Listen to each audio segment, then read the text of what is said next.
ఏంట్రా పెద్దోడా, ఏంటిది? ఏంట్రా చిన్నాడా, ఏంటిది? అరే శోభన్, నాన్నని నువ్వు తీసుకెళ్ళు, అమ్మని నేను తీసుకెళ్తాను. ఏం పని చేయని మామయ్య గారిని మాకిచ్చి అన్ని పనులు చేసే అత్తయ్య గారిని మీరు తీసుకెళ్తారా? అది కాదమ్మా, నేను పెద్దోడిని కాబట్టి అమ్మని తీసుకెళ్తున్నాను, మీరు చిన్నోళ్ళు కాబట్టి నాన్నని తీసుకెళ్ళండి. అదేం కుదరదు. అమ్మనే నేను తీసుకెళ్తా, నాన్నే మీరు తీసుకెళ్ళండి. మీ పిల్లల్ని పెంచి పెద్ద చేశారు కదా వాళ్ళు. నాకు చిన్న చిన్న పిల్లలు ఉన్నారు, వాళ్ళని పెంచి పోషించాలా లేదా? అందుకే అమ్మని నేను తీసుకెళ్తా అంటున్నా. అదేం కుదరదు శోభన్. అత్తయ్యని మేము తీసుకెళ్తాం, మామయ్యని మీరు తీసుకెళ్ళండి, మేము పెద్దోళ్ళం కదా. ఏంట్రా శోభన్? ఇదంతా కాదన్నయ్య. ఫస్ట్ 15 రోజులు అమ్మ మా ఇంట్లో ఉంటది, అప్పుడు నాన్న నీ దగ్గర ఉంటాడు. 15 రోజుల తర్వాత అమ్మని నీ దగ్గర పంపిస్తాను, మళ్ళీ నాన్న నా దగ్గరకు వస్తాడు. ఓకేనా? అదేం కుదరదురా శోభను, పెద్దోడిని నేను చెప్తున్నా. ఏమిట్రా ఇది? వృద్ధాప్యంలో ఒకరికొకరు తోడుగా ఉండాల్సిన మమ్మల్ని ఇలా విడదీయడం సరి అయిన పద్ధతేనా? న్యాయమే అనిపిస్తుందా మీకు? ఏంటిది?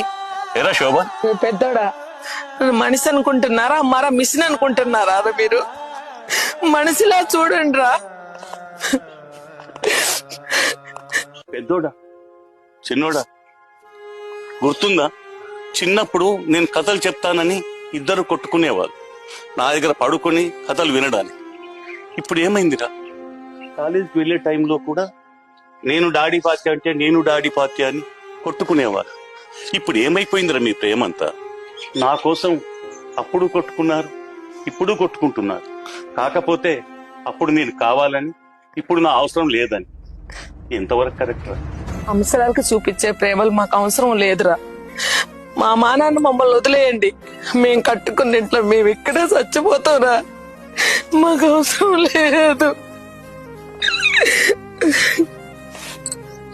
తల్లిదండ్రులపైన ప్రేమ మన అవసరాలకు అనుగుణంగా ఉండకూడదు, వాళ్ళ ఇష్టాలకు అనుగుణంగా ఉండాలి. వాళ్ళు కూడా పిల్లలు కడుపులో ఉన్నప్పుడు మోయలేక వద్దు అనుకుంటే ఈరోజు మనం ఉండం కదా. దయచేసి పెద్దవాళ్ళని గౌరవించండి, వాళ్ళ సంతోషమే మన బంగారు భవిష్యత్తు అని గుర్తుంచుకోండి.